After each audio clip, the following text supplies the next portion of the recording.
आनंद तेल तुंबडे हे स्वतःला अभ्यासू आणि विद्वान समजतात.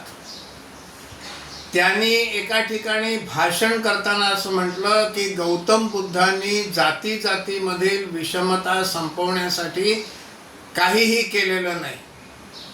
त्या कार्यक्रमामध्ये योगिता साळवी नावाच्या एक महिला पत्रकार उपस्थित होत्या. त्यांनी कार्यक्रमाच्या नंतर तेल तुंबडेंना याविषयी प्रश्न विचारला. गौतम बुद्धांचा तुम्ही अपमान केला, माफी मागा असं म्हटलं, तर आपण जे वक्तव्य केलं त्याच्या समर्थनार्थ बोलण्यासाठी तेल तुंबडेंकडे काहीच नव्हतं. पत्रकाराच्या बोलण्यामुळे ते साफ गारद झाले होते. त्यांचं बोलणंच खुंटलं होतं. आपल्या बोलण्याचं ते समर्थन करू शकत नव्हते आणि म्हणून या महिला पत्रकाराला त्यांनी गो टू हेल्प असं म्हटलं.